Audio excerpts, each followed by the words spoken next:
This conference will now be recorded. ठीक आहे. Example इथे घेतलेले बघा. सो नाऊ डेफिनेशन लिस्ट आणि डेफिनेशन टर्म्स असे दोन टॅग आहे. डेफिनेशन टर्म्स म्हणजे काय किंवा डेफिनेशन लिस्ट, जसं आपण एखाद्याला डेफिनेशन विचारतो. आता फॉर एक्झाम्पल खाली एक एक्झाम्पल दिलेलं आहे माझं. What is a copy? आपण एखाद्याला विचारलं what is a copy, so what is the definition of copy? It is a black hot drinks. So this is the definition. एखाद्याला विचारलं so what is a milk, so milk is nothing but the white cold drinks. मग हे कसं लिहिलं जातं? ज्याची definition लिहायची ते डीटी टॅग मध्ये लिहिलं जातं. कशामध्ये लिहिलं जातं? डीटी टॅग मध्ये लिहिलं जातं. समजून घ्या, ज्याची डेफिनेशन लिहायची आणि ज्याची जी काय डेफिनेशन असेल ती कशामध्ये लिहिली जाते? डीडी टॅग मध्ये लिहिली जाते, म्हणजे डेटा डेफिनेशन टॅग मध्ये लिहिली जाते. लक्षात ठेवा. कुणाची डेफिनेशन लिहायची? Coffee. So I will be showing the DT, I will be showing as DT. आणि त्यानंतर व्हॉट इज द डेफिनेशन कशी लिहायची? कुठल्या टॅग मध्ये लिहायची? डीडी टॅग मध्ये लिहायची. डीडी मीन्स काय असेल? Data definition. लक्षात आलेलं असेल. So DT means definition terms. आले लक्षात? म्हणजे आणि इथं एंड केला याचा डीटीचा, म्हणजे कुणाची डेफिनेशन लिहायची? डीटी कॉपीची. कॉपी कशात कुठं लिहायचं? डीटी टॅग मध्ये डेफिनेशन टर्म्स. आणि त्याची डेफिनेशन डिस्क्राईब करायची असेल तर डीडी टॅग वापरायचं. रिमेंबर दिस. सेम दिस. नंतर मला परत मिल्कची डेफिनेशन लिहायची, तर मिल्कची डेफिनेशन कशी लिहिणार? कुठल्या टॅग मध्ये टाकणार? डीटी टॅग मध्ये टाकणार.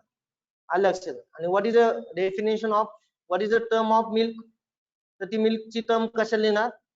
डीडी मध्ये लिहायची. डीडी म्हणजे डेटा डेफिनेशन. आणि लिहिल्यानंतर कशाचं एंड करणार? हे कुणाच्या हे ज्यावेळेस मी डीटी आणि डीडी हे टॅग लिहित असतो तर कुठल्या टॅग मध्ये लिहिले जातात? डीएल टॅग मध्ये लिहिले जातात. आलं लक्षात? ज्या टायमाला मला डीटी आणि डीडी हे टॅग लिहिले जातात त्यावेळेस मला डीएल या टॅगच्या अंडर खाली लिहायला लागतात इन दॅट. आलं लक्षात? म्हणजे डीटी आणि DD they are always bind in your DL tag. Remember this. So DT and DD they are always bind in your DL tag. म्हणजे हे बाइंड कोणाला असेल? बाइंड कोणाला असते?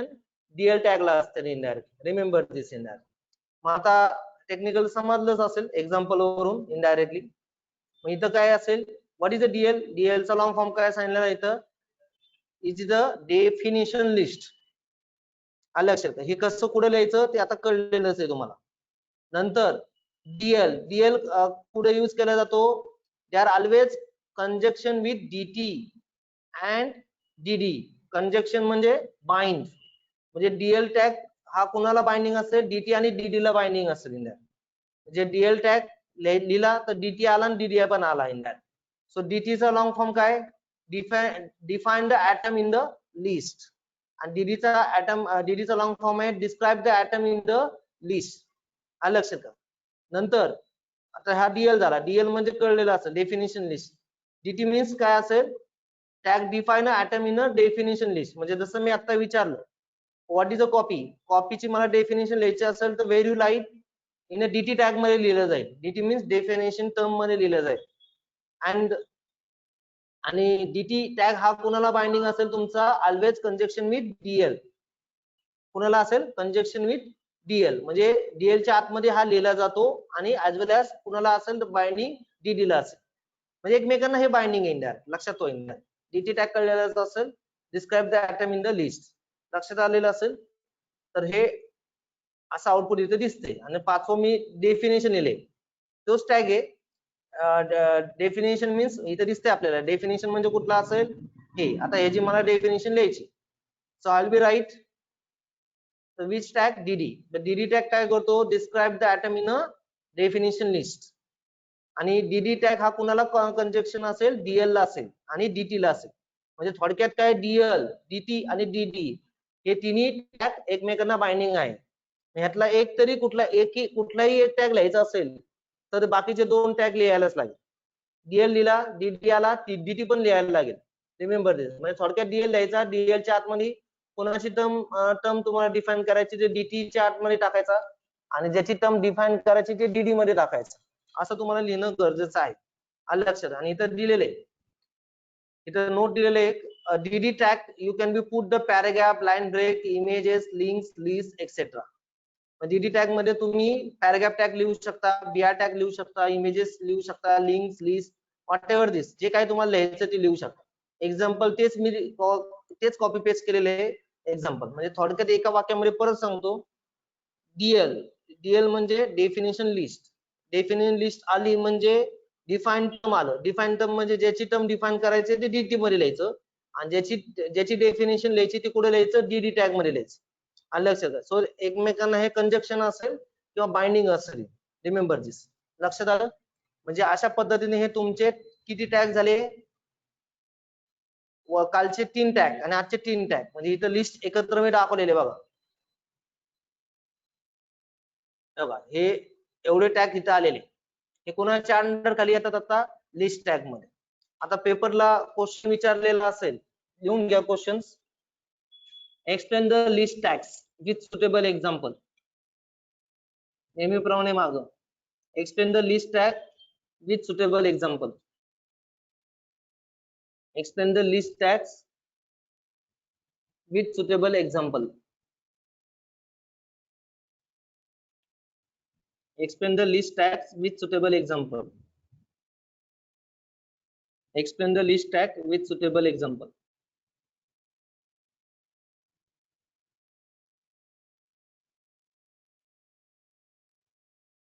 असा जो क्वेश्चन विचारला तर एवढे टॅग तुम्हाला डिफाईन करायला लागेल. म्हणजे हे सगळं वर डिफाईन करायचं, एक एक्झाम्पल द्यायचं त्याचे जे काय असेल. असा जो क्वेश्चन विचारला तर तुम्हाला हे कुठले कुठले टॅग येतात, ओएल येतोय, यूएल येतोय, एलआय येतोय, डीएल येतोय, डीटी येतोय, डीडी येतोय. म्हणजे हे सगळे टॅग तुम्हाला डिफाईन करायला लागेल. मग त्याचं मिनिंग, डेफिनेशन जे काय असेल ते, सिंटॅक्स, एक्झाम्पल जे काय असेल ते तुम्हाला लिहिणं गरजेचं आहे. आणि जर तुम्हाला असा क्वेश्चन विचारला म्हणजे हा 4 मार्काचा असेल, explain the order list, and next question लिहून घ्या, explain the order list and unordered list. Explain the order list and unordered list with suitable example. Explain the order list and unordered list with suitable example.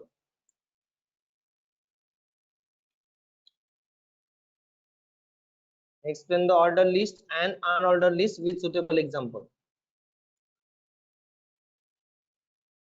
Explain the order list and unordered list with suitable example. असा जो question विचारला तर तुम्हाला फक्त order list आणि unordered list आणि एलआय tag तुम्हाला define करायला लागेल. आणि त्याचं एक्झाम्पल कुठले मनाने लिहा, कुठले मध्ये असेल ते जे असेल ते मला एक्झाम्पल लिहिण्याचा प्रयत्न करा. लक्षात, छोटं एक्झाम्पल असणं गरजेचं आहे. छोटे एक्झाम्पल असणं गरजेचं आहे, जेणेकरून पुढचा चेक करणारा माणूस किंवा पर्सन त्याला अंडरस्टँडिंग राहील इनडायरेक्टली. तर ठीक आहे, असो, कळलं. लिस्ट टॅग, त्यामुळे हा लिस्ट टॅग जास्त महत्वाचा असेल, जो बऱ्याच वेळा पेपरला असेल किंवा विचारलेला असेल. ज्यांनी कालचं लेक्चर बंक केलेले त्यांनी कालचे युट्यूब बघा. लिस्ट टॅग इम्पॉर्टंट असेल, खूप महत्वाचा आहे, कंटिन्युअसली लागणार आहे. हा डीएल आणि डीटी टॅग हा असा स्पेसिफिकली विचारला जात नाही, पण ते आता as a part of syllabus तो कव्हर केलेला आहे. हे नेस्टेड लिस्टचं एक्झाम्पल दिलेले नाही, फक्त नेस्टेड लिस्ट आता आपण पाहतोय. नेस्टेड लिस्ट म्हणजे काय, ऑर्डर लिस्ट मध्ये अनऑर्डर लिस्ट, एका टॅग मध्ये दुसरा टॅग, हे एक्झाम्पल दिलेले. आलं लक्षात. ठीक आहे, फक्त एक practice point of view example दिलेले, ज्याच्यामध्ये तुम्हाला कळण्यासाठी, म्हणजे हे तुम्हाला कळलं बाद झालं इंडिया, हे तुमच्यावर डिपेंड असेल इंडिया. आता सगळ्यात महत्वाचं आहे अँकर टॅग. व्हेरी व्हेरी इम्पॉर्टंट अँकर टॅग. अँकर टॅग शब्द ऐकलेला असेल किंवा पाहता. अँकर टॅग म्हणजे काय असेल, तुमचा बऱ्याच वेबसाईट मध्ये आपण लिंक असतात, लिंक वर क्लिक करतो आपण, किंवा फॉर एक्झाम्पल रिझल्टची लिंक असेल, रिझल्ट वर क्लिक केलं किंवा त्या लिंक वर क्लिक केलं की तुमचा रिझल्ट किंवा रिझल्टचं जे काय पेजेस डिस्प्ले होतं इंडायरेक्ट. लक्षात, तो दिस नथिंग मध्ये अँकर टॅग असेल. आधी मी एक्झाम्पल लिहितोय म्हणजे तुम्हाला कळून जाईल अँकर टॅग काय असेल.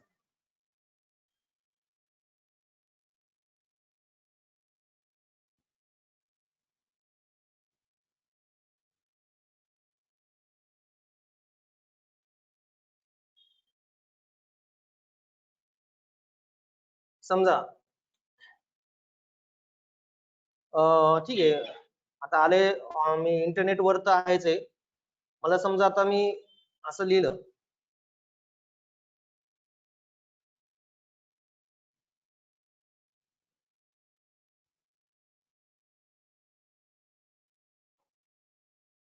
google.com आहे. आता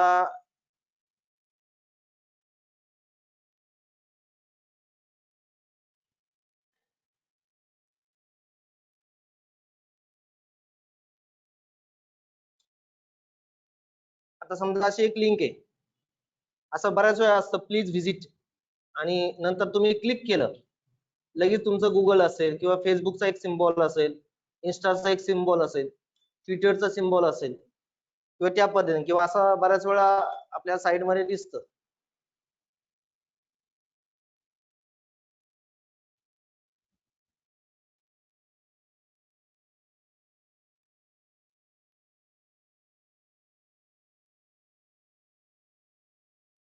असं म्हणतो साईड बऱ्याच वेळा असं वेबसाईट मध्ये असतं. आलं लक्षात? आणि इथं लगेच तुम्हाला क्लिक केलं की डायरेक्ट तुमचं गुगलचं पेज ओपन होईल. आलं लक्षात? आता होणार नाही कारण आता तो टॅग लिहिला नाही. आता मी काय करतो, हा पार्ट ज्याला मला क्लिक करायचा आहे, क्लिकेबल म्हणतो मी, जो पार्ट मला क्लिक करायचा आहे तो मी अँकर टॅग मध्ये टाकतो. कुठल्या टॅग मध्ये टाकला? अँकर टॅग मध्ये. ए फॉर अँकर टॅग.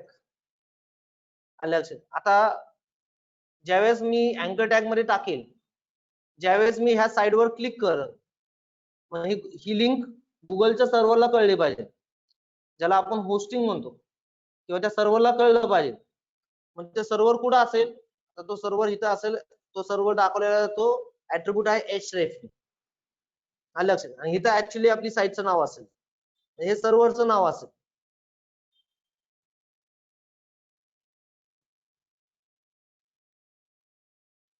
काय असेल? सर्व्हरचं नाव असेल आणि href मध्ये शो केलेले. आता मी जस्ट सेव्ह करतो.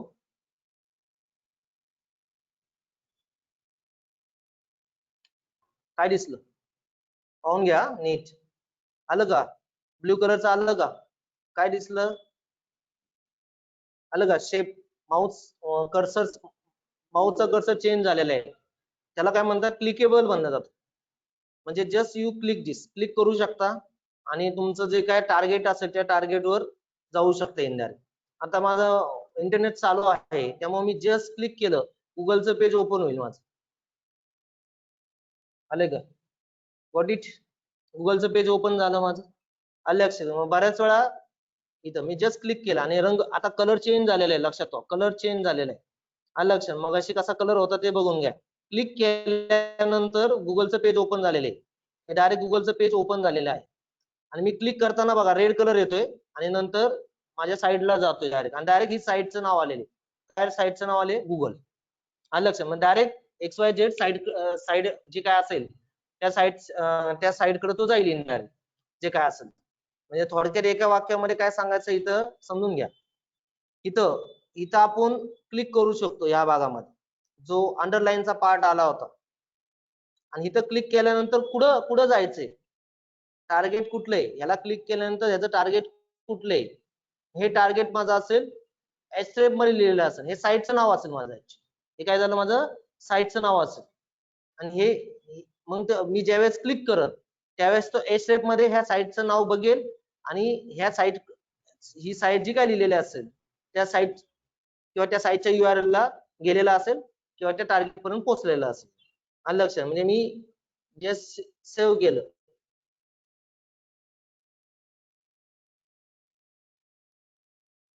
म्हणजे क्लिक केलं तर हे साईट मला जी काय असेल साईट ओपन. समजा आता फेसबुक असेल, मला फेसबुक ओपन करायचं, काय लिहिणार इथं?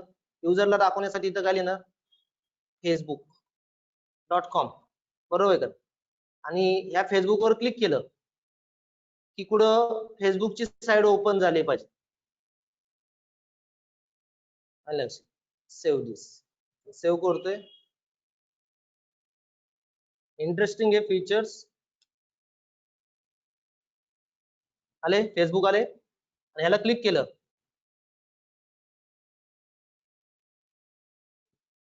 आले ठीक आहे.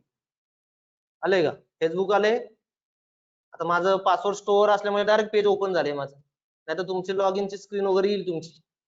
लॉग इनची स्क्रीन वगैरे येईल तुमची इनडायरेक्ट. लक्षात येते मला काय म्हणायचं इनडायरेक्टली. लक्षात म्हणजे बऱ्याच वेबसाईट मध्ये खाली बॉटमला एक लिंक असते क्लिक दिस. मग त्यावेळेस किंवा एका साइड वरून दुसऱ्या साइड वर जायचं असेल this can be done by किंवा this can be represent by the अँकर tag. This can be done और रिप्रेझेंट बाय द अँकर टॅग. एका पेज वरून दुसऱ्या पेज वर जायचं. लक्षात घ्या दुसऱ्या पेज वरून तिसऱ्या पेज वर जायचं. बऱ्याच वेळा तुम्हाला वेबसाईट मध्ये दिसतं युनिव्हर्सिटीची साईट जर कन्सिडर केली तर बऱ्याच वेळा लिंक दिसतात. सिलेबसची लिंक दिसते, रिझल्टची लिंक दिसते किंवा अजून काही अपकमिंग न्यूज असेल त्याच्या लिंक दिसतात. तुमच्या जे काय असेल टाइम टेबल दिसतं. सो दिस इज नथिंग मध अँकर टॅग. दिस इज नथिंग मध अँकर टॅग. लक्षात घ्या त्या लिंकनी काय करू शकता, लिंकनी जम्प करू शकता तुम्ही XYZ साईट कडे तुम्ही जाऊ शकता इनडायरेक्ट. अशा पद्धतीने तुम्ही तुमच्या पद्धतीने हे इथं करू शकता. किंवा आता एखादी वेबसाईट असेल,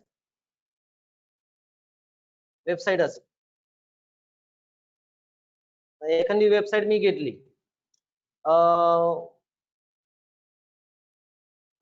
ठीक आहे.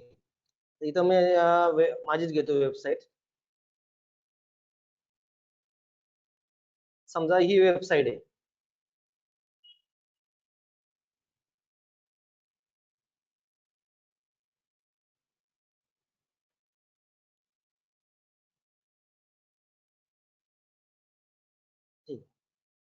आणि ह्या वेबसाईटवर क्लिक केल्यानंतर इथं अंडरलाईन येतो तुमचं. क्लिक केल्यानंतर पुढे जा, ह्या पाथ कडे जा. तो करतो तो. हा पाथ आहे, सर्व्हरचा ऍड्रेस आहे. आता मी इथं चुकून मी आता तुम्हाला फसवण्यासाठी असं लिहितो. हा सांगा आता काय ओपन होईल. मी ह्या माझ्या साईडवर क्लिक केल्यानंतर काय ओपन होईल. माझी साईड ओपन होईल का गुगलची साईड ओपन होईल. हा आदिनाथ मी www.visionacademy.com वर हा येस गुगलची साईड ओपन होईल. कारण प्रॉब्लेम काय होईल, कारण मी ए स्टेप मध्ये काय लिहिलंय पाथ लिहिलेला आहे गुगलच्या साईडचा लिहिलेला आहे. ऍड्रेस काय लिहिलेला आहे सर्व्हरचा ऍड्रेस लिहिलेला आहे google.com. चेक करू शकता. हे बरेचसे हॅकर लोक अशी कामं करतात. तिथं वर काहीतरी दाखवतात आणि मग दुसऱ्या साईडला आपल्याला मूव्ह करतात. समजा ह्या साईडवर मी क्लिक केलं बरोबर आहे का. हा क्लिकेबल एरिया आहे.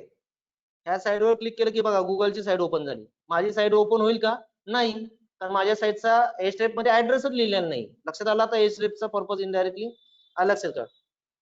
त्यामुळे व्हेरी नाईस फीचर असेल किंवा व्हेरी नाईस टॅग असेल हा इनडायरेक्ट टेक्निकली समजून घ्या.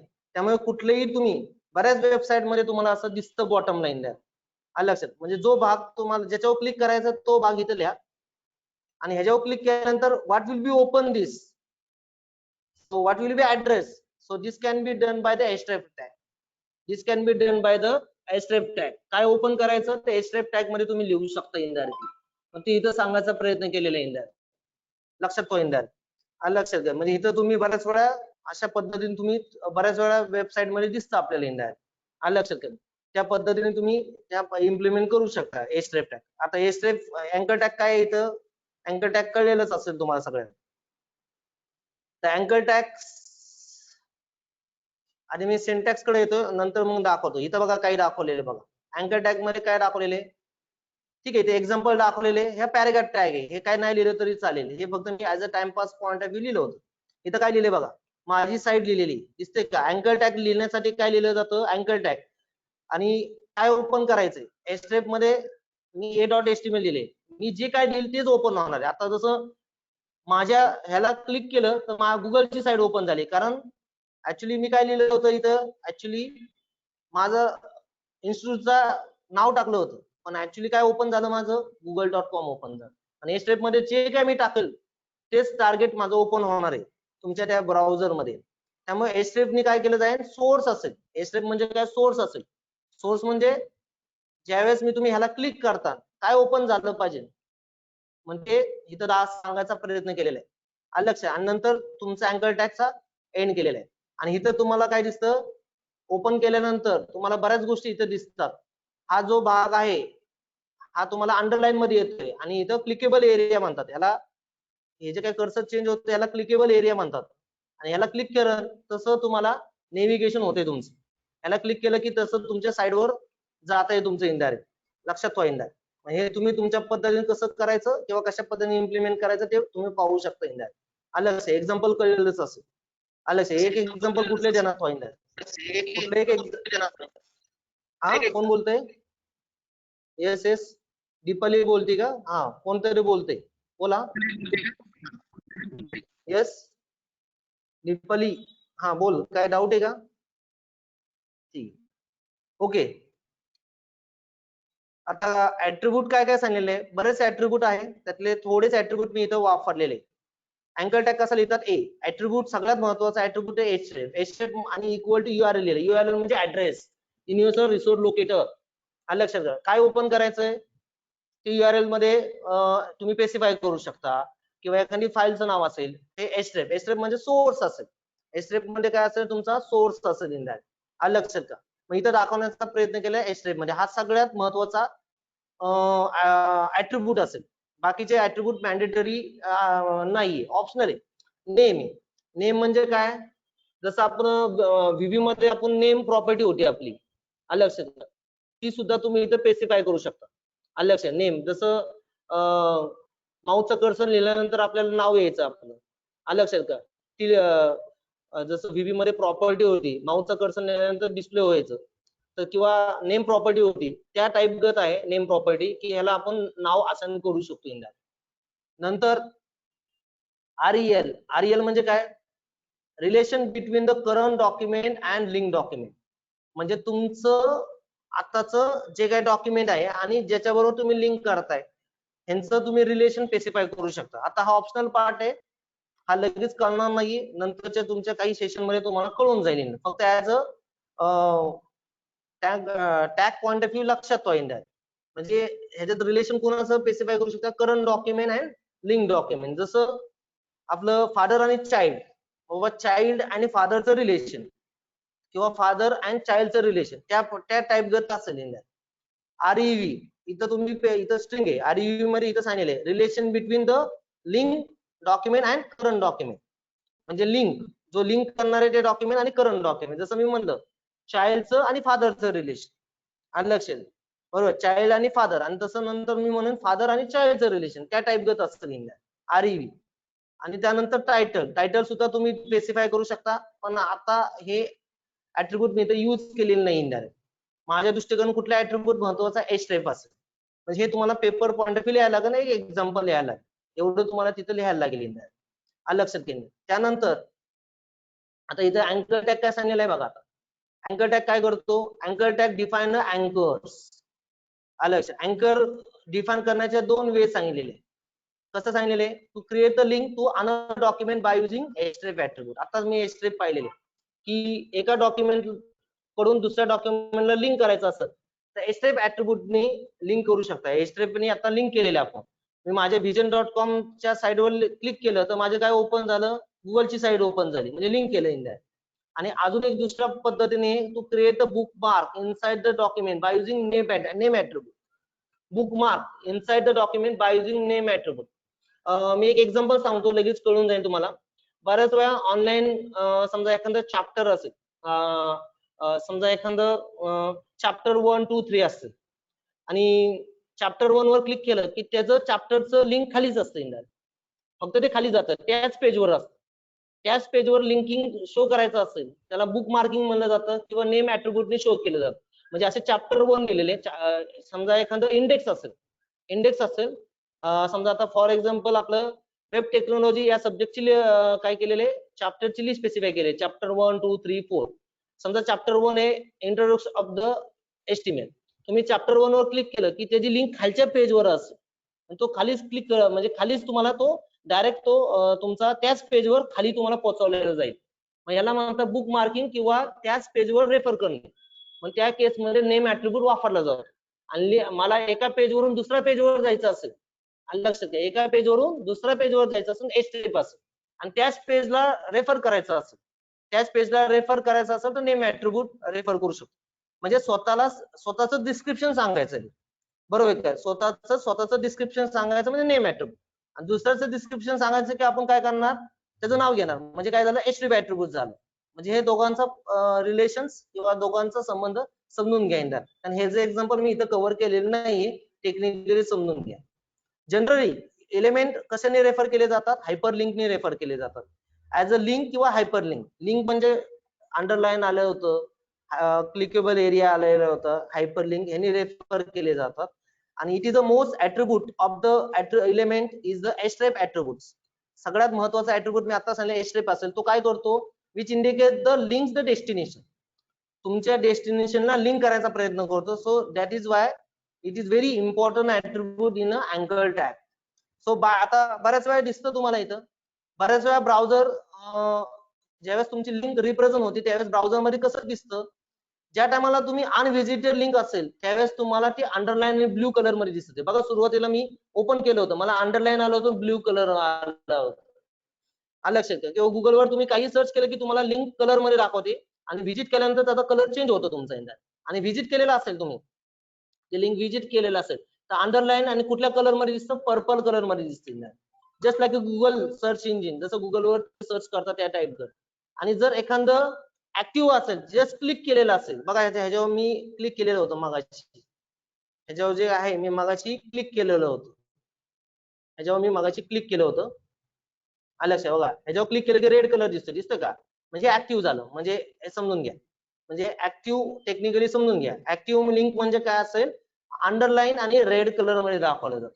हे फॅसिलिटी असेल त्या अँकर टॅगच्या, जसं की आपण गुगलवर सर्च करतो तसं. म्हणजे थोडक्यात काय, अँकर टॅग काय काय लिहायचं, अँकर टॅगनी काय केलं जातं, अँकर टॅग फॉर हायपर लिंक किंवा अँकर टॅग काय करतं, अँकर डिफाईन केलं जातं. काय डिफाईन केलं जातं, किंवा पहिलं अँकर डिफाईन करण्याच्या दोन वेज आहे. एक, link to the another documents, otherwise bookmark inside the document by using name attribute. ह्याच्यामधलं सगळ्यात महत्वाचा कुठला ऍट्रिब्यूट आहे, href. आणि मग कुठले कुठले कलर दिसतात, अनव्हिजिटेड असेल तर अंडरलाईन आणि ब्ल्यू, व्हिजिटेड असेल तर अंडरलाईन आणि पर्प, आणि ऍक्टिव्ह असेल तर कसं दिसेल तुमचं, अंडरलाईन आणि रेड कलर मध्ये दिसेल. आणि नंतर ऍट्रिब्यूट जेवढे तुम्हाला लिहिता येईल तेवढे ऍट्रिब्यूट लिहा, मिनिंग सांगितलेलेच आहे. आणि नंतर एक्झाम्पल, आणि एक्झाम्पल कुठले लिहा, हेच लिहावं असं नाही, कुठले एक्झाम्पल लिहा. आले लक्षात, अँकर टॅग लक्षात आला तुम्हाला, आलं लक्षात. मग आता मी लाईव्ह असल्यामुळे तुम्हाला गुगलचे सर्च इंजिन ओपन करून घेतलेले, आलं लक्षात येईल. म्हणजे हे त्या पद्धतीने टेक्निकली समजून घ्या इंदार.